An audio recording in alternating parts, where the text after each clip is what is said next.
and welcome back to the South Main Auto Channel. If you're new here, welcome to our channel. Got this 98 E-150 to work on today, and this baby's from Texas, so I'm a little excited about that. No rust, hopefully. But the guy's traveling from out of town, and his van is all of a sudden gone into a no crank mode.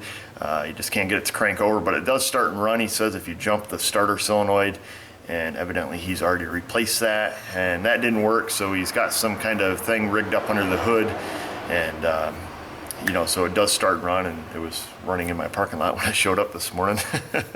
So let's see why this vehicle doesn't crank over and see if we can get this guy heading back south.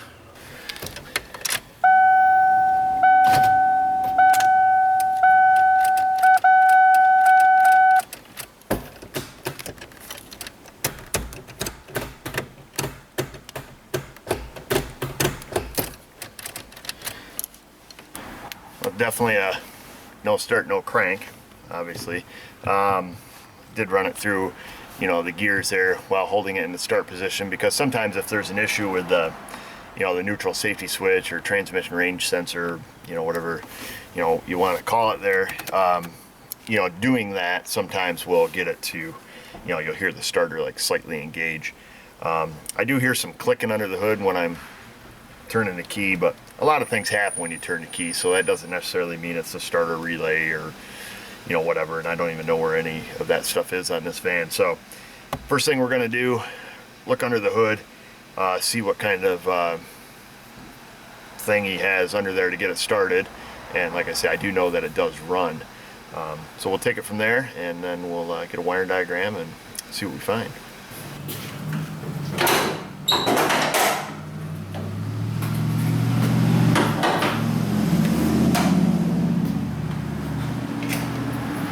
Here's the new key.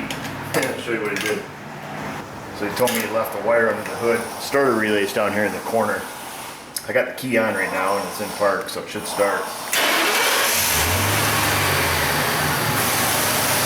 We put that in the key box. How appropriate. Magnetic key box.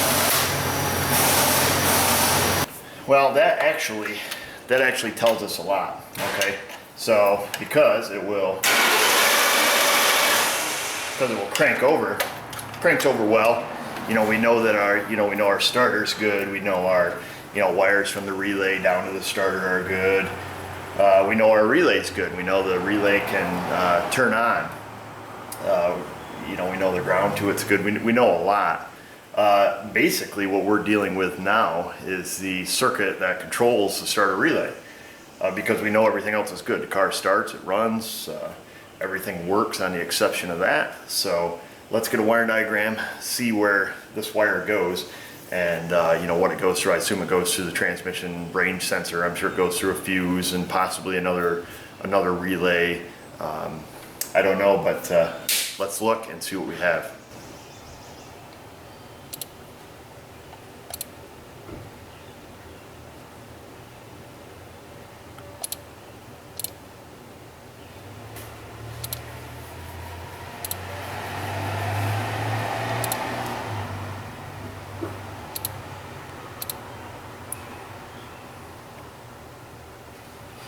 Let's see here.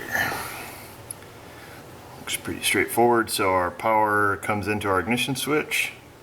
We turn to the start position. It goes down here through a fuse, through the transmission sensor. This is for a natural gas vehicle, whatever that wire does, which doesn't matter to us. Then it goes directly to the starter relay, and then right to the starter motor. So it's a pretty short circuit, from the looks of it.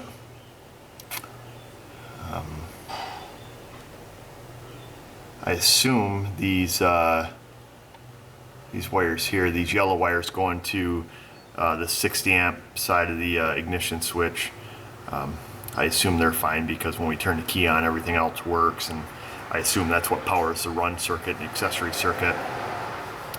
But it's probably be easy enough test. So I would say what I would do first if it was me is I would go right to this fuse instead of checking the wires at the ignition switch, power going in, power coming out. Easiest thing to do right now is to find this fuse 34. grab our scope on a rope and see if it lights up when we hit it. If it does, the next thing to do would be go down to the transmission range sensor and actually, you know what, the smartest thing to do is to verify, you know, because I've never hooked the wire up to this relay. I guess is to start right at the relay is going to be the smartest thing to do, and make sure, because, you know, we're in there, I'm holding the key in the start position, and I look under the hood and he's got it completely unhooked. So why don't we rehook that and do the test I did originally, you know, working it back and forth from park to neutral and all that jazz, and test it at the relay, then we'll go back to this. That would be the smartest thing to do. Got the lovely Vanessa O inside. We're going to take and check this wire for power. Here's the wire according to the diagram. I don't remember what color it was exactly, like red with a blue stripe or something of that nature, red with a light blue. Okay, we're going to hold it. I'm going to have her hold it in the start position, and if it is good, it'll light up our test light. Make sure we got a good connection here. Okay, hold it in the crank position, Vanessa. That's cranking. All right, now hold it in the cranking position and run it through the gears.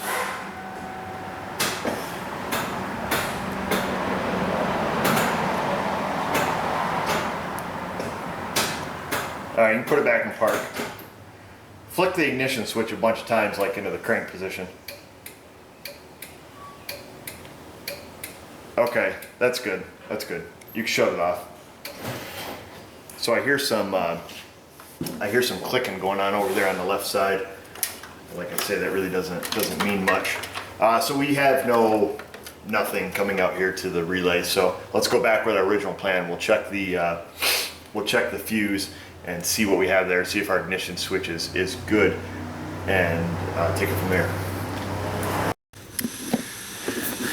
Here we are underneath the dash.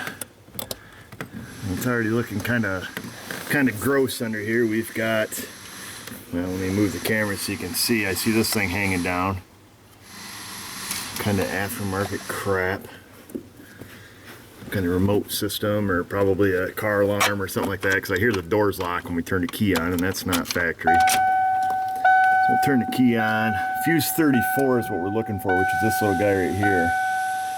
Let's see if any of these are hot. Okay, so this fuse is hot. I just want to make sure my scope is good.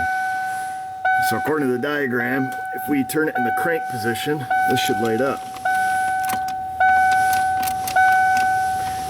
I'm holding it in the crank position right now.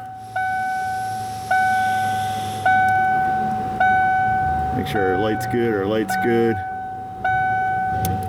And we've got nothing.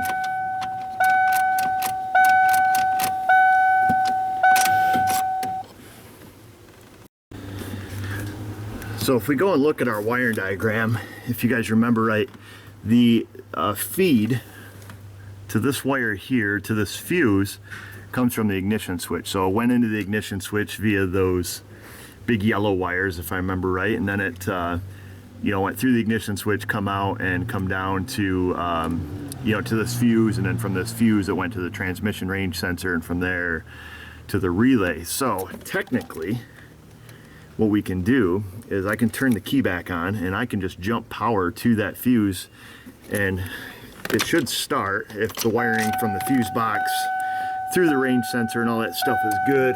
Make sure it's in park. It's in park. So we had power on this 30 amp fuse here, whatever that runs. Let's see if I can do this. And then we'll hit that. Hopefully here, get my hands manipulated in here. Sorry about the dinger.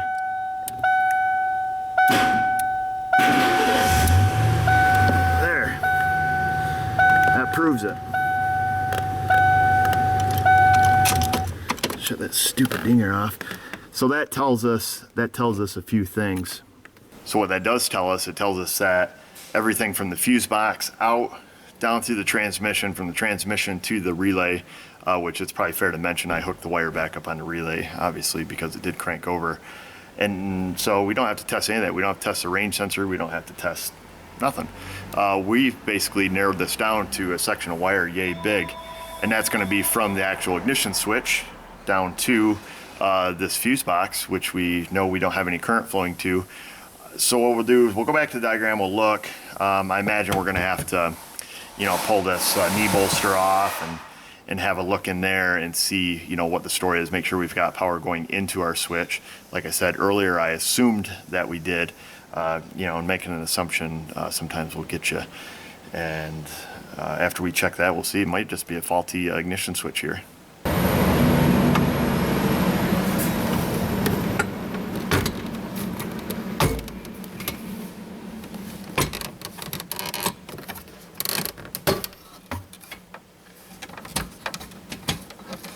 Conversion van, so it's got these extra switches here.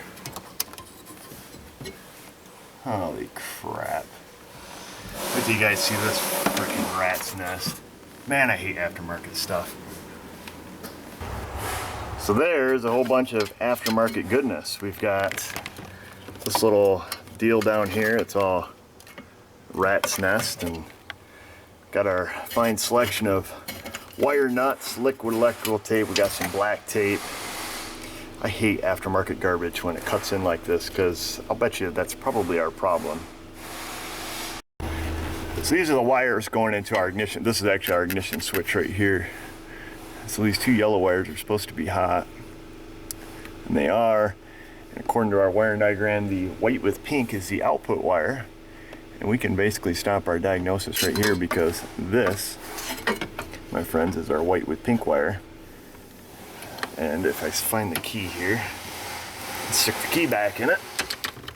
Let's see if we can see our... And let there be light. So it's somebody's crap work. Where's the other half of this wire?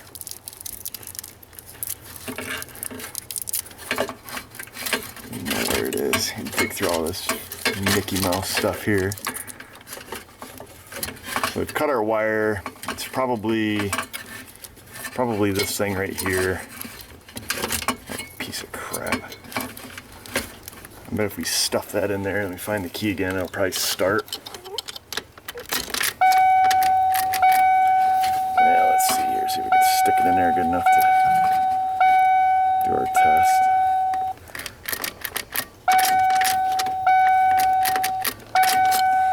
It's still got some issue going on with the... I'll tell you what, I'm going to show you how we fix these around here. First things first, we got to get down to the meat and potatoes of this little guy. So we're going to pull some of this crap off. We're going to get this young buck back to Texas.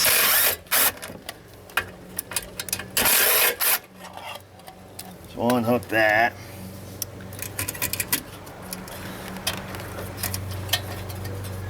Got some other things here that need to be dealt with.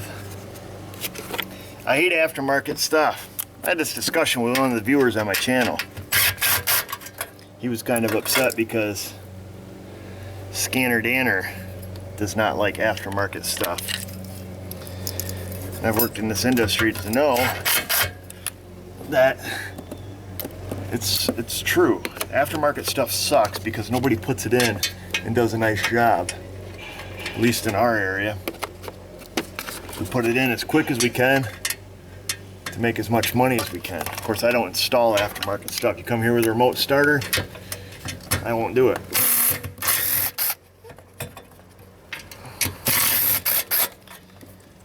Just because I've even seen in a lot of cases where you install them correctly, you know, you do the best you can. It's still some cheap Chinese aftermarket crap that doesn't belong in your car that, you know, interrupts the security system, or, you know, in this case probably has this kind of starter bypass on it or whatever to keep people from stealing your E-150 conversion van.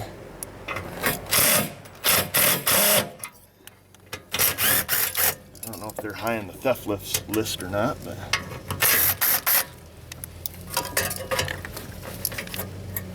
I'm gonna have to get a wrench for that one.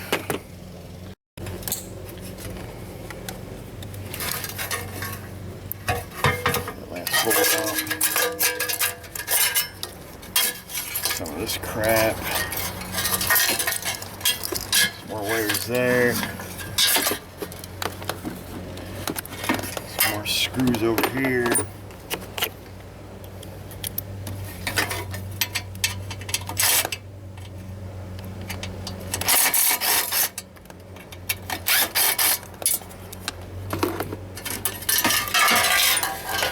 Got our knee bolster out of the way. Some kind of, I don't know, is it a relay cover or something? Alright, that's factory.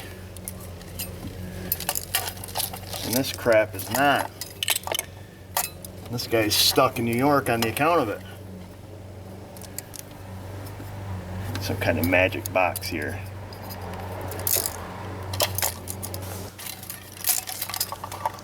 So I tell you what, show you how we fix aftermarket junk.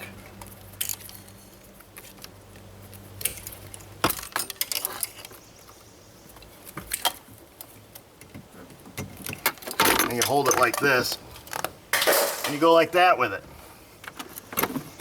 Now we gotta go through and take all this chicken scratch out of here, fix the van the way it's supposed to be.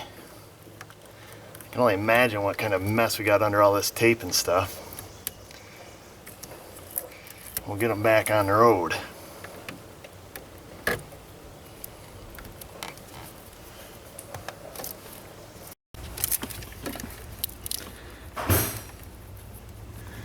Let's see what we got here.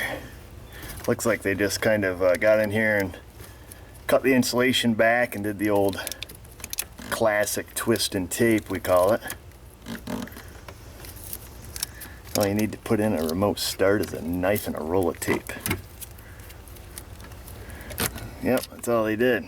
Just took their wires, twisted them up, wrapped them around that, put a little tape on it, called it a day.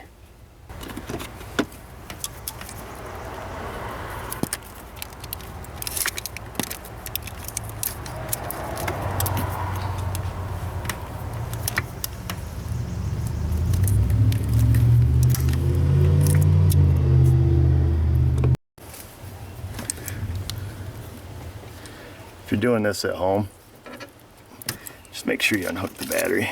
I guess I didn't tell you, but I assume you guys probably think that I did because you know, the sparks aren't flying down here.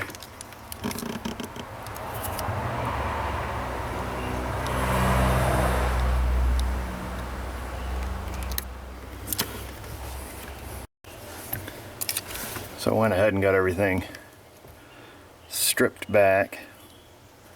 See if we can get some connectors to fit up on here and get rid of all these bare spots and kind of get things back to normal the best we can. I know it's kind of hard to record under here, so I apologize for that.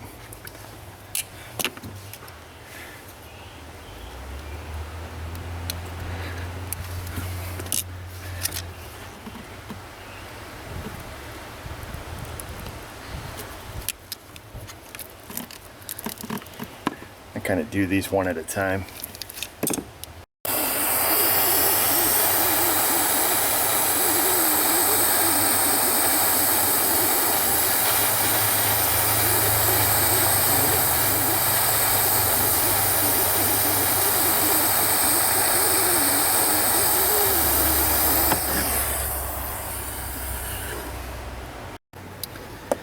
Now that you see what's going on under here, just kind of move the camera back out of the way and continue on with the process.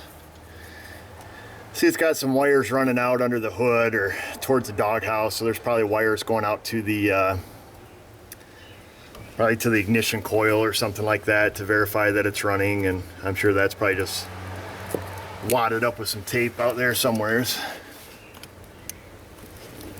It probably stands true. If they do a crappy job in here, they're going to do a crappy job out there.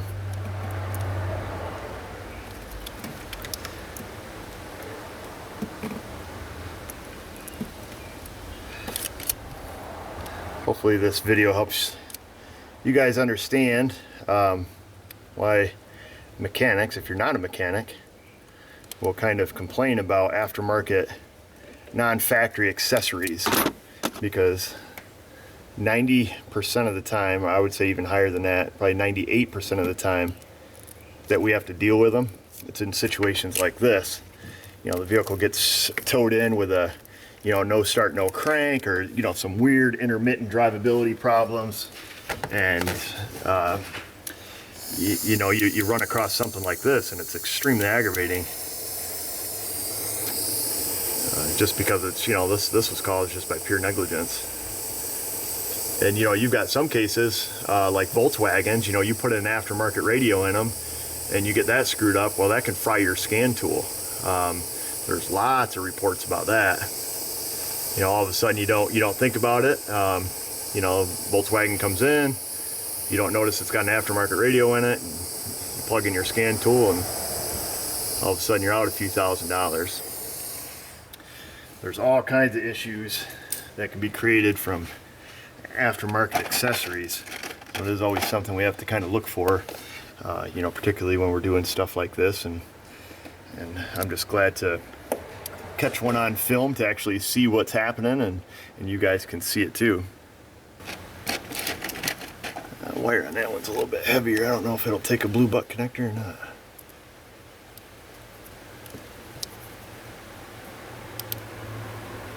Oh, it doesn't appear to, so we're going to go yellow. Wire gauge is a smidge heavier there.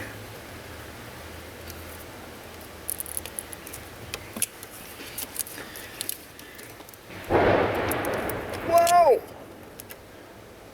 Big lightning storm outside right now. It was just bright and sunny a little bit ago, but now it's thunder and lightning.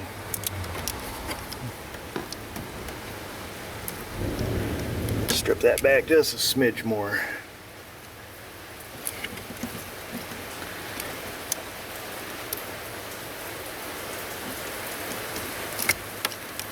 Pushed in there.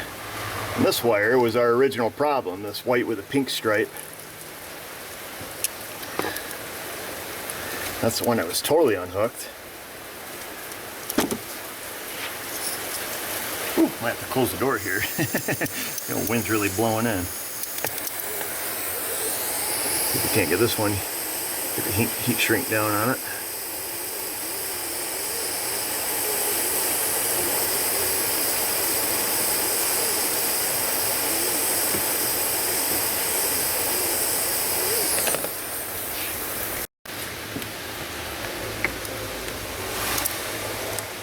Alright, we now have all the ignition wires put back together how they're supposed to be. Of course, we've still got, you know, some of this crap to trace out and get rid of. I'm gonna go hook up the battery, and in theory this van should start and run now.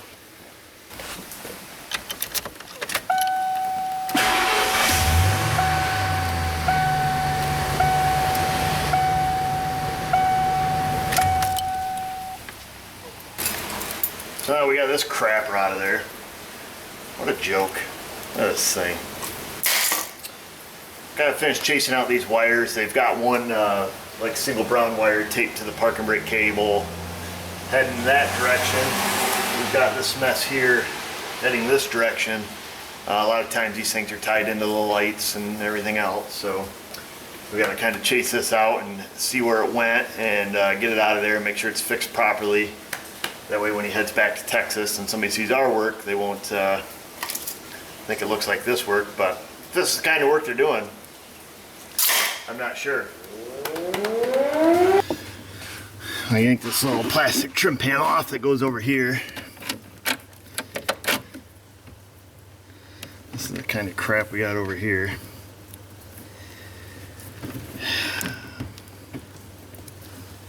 So they've cut some factory wiring. Oh, that's good. At least they didn't do a good job. That one's just twisted. And these little wire nut things here. Fixed. Get that out of the way. Basically what we've got to do, we got to put this thing back to the way it was and the way it belongs. So we've got this red wire here. I don't even know what this stuff goes to. Got this red wire here. Of course, they're all going to be probably short now.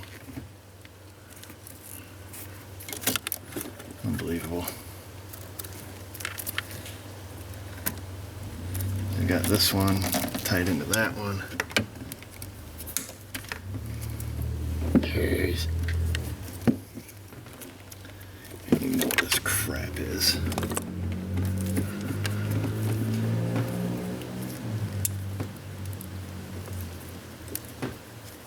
This one here is brown. That one's brown, this one's brown, that one's red, that one's red.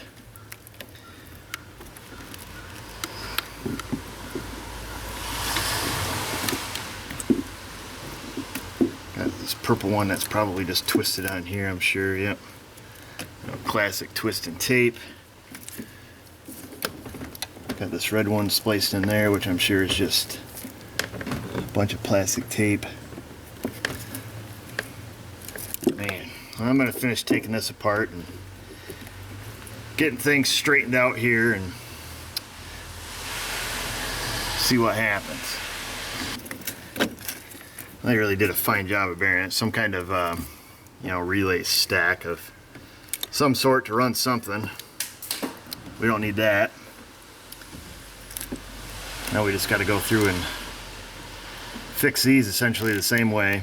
We're just going to use the heat shrink butt connectors if there's enough wire. That's the sucky part, is these things are going to be kind of short, but we'll see what we can do. If any of them are too short, we're going to have to get an extension of wire and add on to it. I got no choice. Lovely. Yeah, I've got this all put back together now. Ended up 5 wires total. I was able to get them to all reach. Just kind of, you know, pulled the harness up. Had to bend it a little to gain some room, but they're all in there. I've got them all crimped and heat shrunk back together. Probably be a wise idea to take and put some. I see originally this would have had tape around it. So I'll probably grab a small roll of electrical tape and see if I can't, you know, at least put this back the way it was to prevent any kind of chafage.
Okay, I'm trying to remember where we left off here.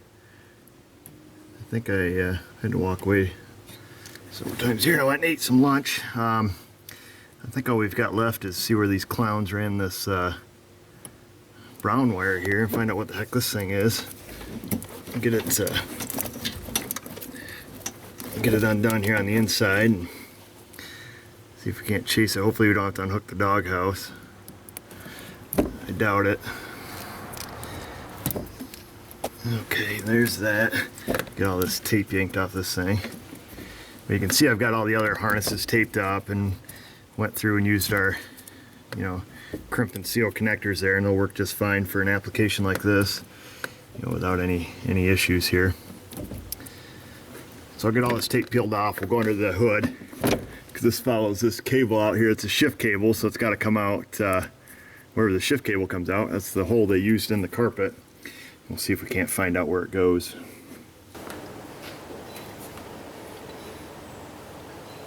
I think I see it. It's under the brake booster here. Let's see if I can reach it. Part possible video.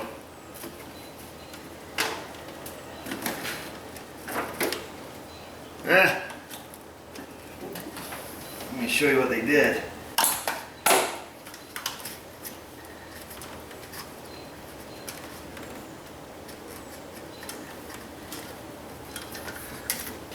Here it is. It's just a wire that they've got more wads of tape on. Doesn't run to anything. Set it wadded up. Yeah, I can see where it comes out with the shift cable. I'm just going to go inside and yank it out through the floor. I don't know what they had it hooked to.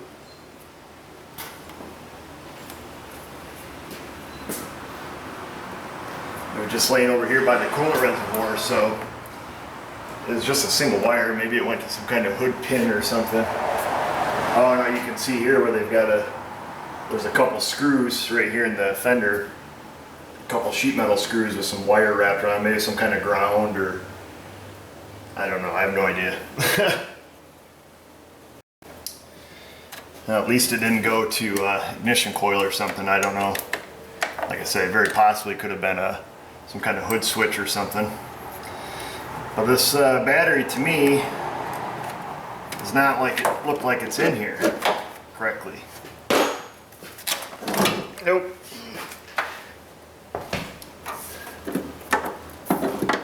I don't know if this hold down is seized up or what the story is. Let me show you that starter relay. So here's the starter relay. That's what we were messing with in the beginning. Kind of taking a look at that, and that was this single wire that I was jumping was this small wire here. And that's just kind of what that looks like. I know I couldn't show you guys before, but being this battery wasn't put in here the right way, I wanted to pull that out and fix this for the guy before he heads back south. Look at that. Looks like the little little terminal covers there. Goes on the starter relay. This looks like some kind of vacuum hose. Probably this one here.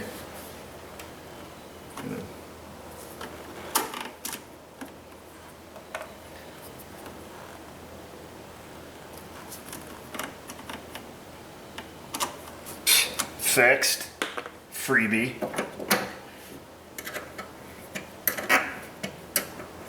Oh, I thought this little thing here was going to be seized up. Uh-oh. That didn't sound good. It sounded like the nut drop that went on the bottom of this. It's pretty much ate through there with the corrosion from the battery. Oh, darn, darn, darn, darny darn. I'm going to pull a battery tray out. See what you get? That's okay. We'll buzz that out of there. Find the nut that goes on the bottom of this. Get the battery put back in the right way so that doesn't fly out. And then I think we're done.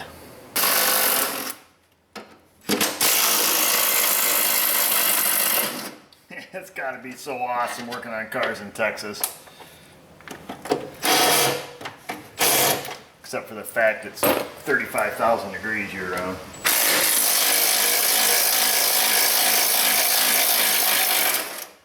This is a New York car. It wouldn't even have a battery tray in it. It'd be all rotted out. So there's the, oops, you can't even see it. There's the square opening there. See if we can find whatever fell.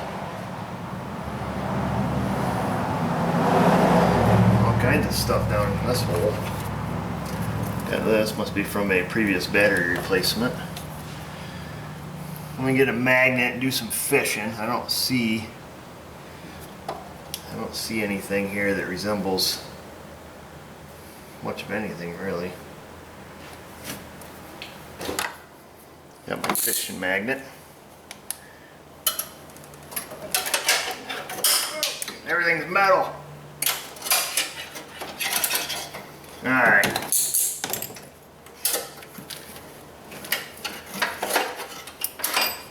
There's something down there.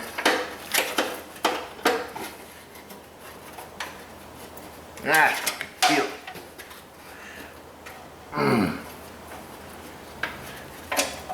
Now something's in there, it's stuck.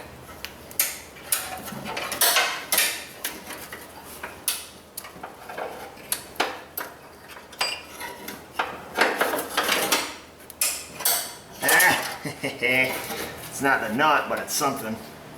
Treasure, just found hidden treasure. Freebie, total score. Look at that. What? A real Texan wrench. What kind is it?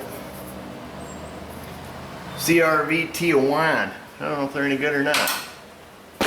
It's not what we want, but it's something. I think in the process we wrestled up what we needed. There it is, baby.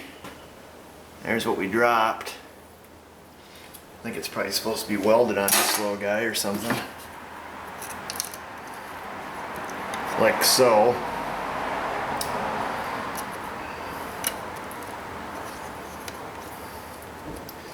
Oh, we could probably give that a little spritz of weld, a little tack on each side, and dunk it in some water real quick so it doesn't melt this baby down.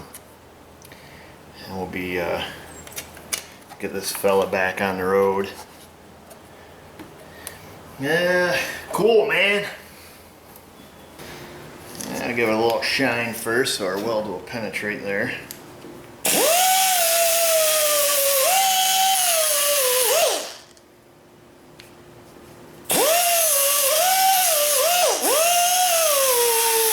Ah, it's hotter than a banshee. Woo!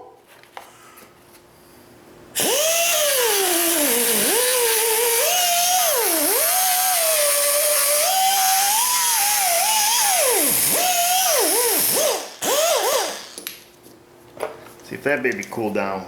She got angry with me.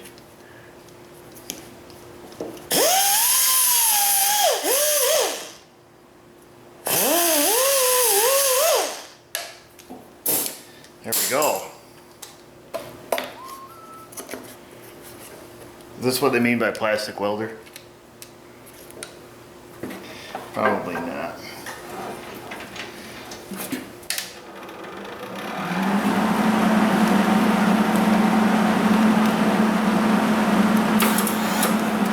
Close your eyes.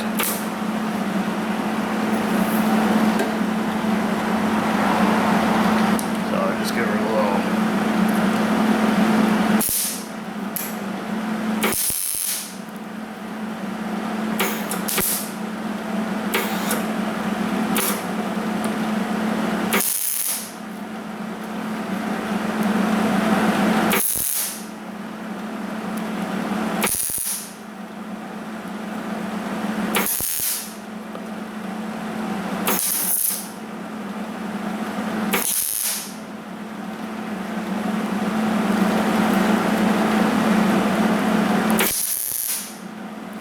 Dunsky. Just like that.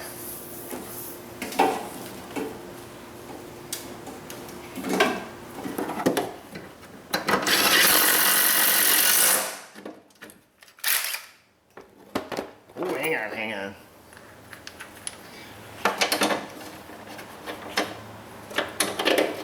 Piece of cake, really. I was really kind of hoping to get this thing up in the air and see what it's like. Oh, that's a different size.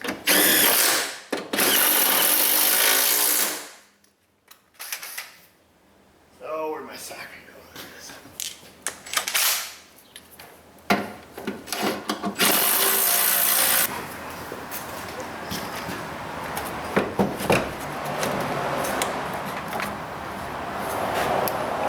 Put a little never sees on it.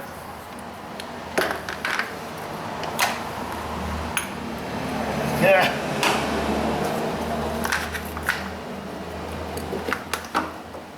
Put it down there how it belongs.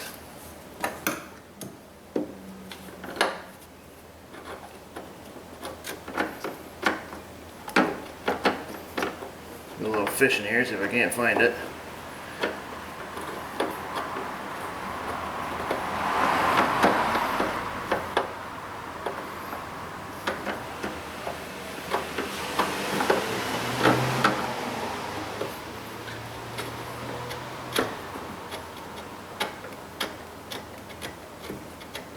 There she is.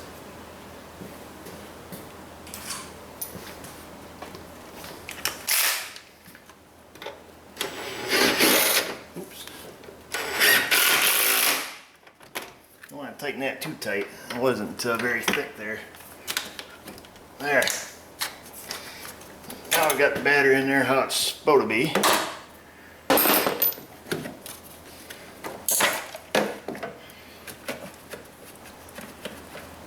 that baby all reattached. This guy's gonna be heading back to Texas.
Well, there you have it, viewers.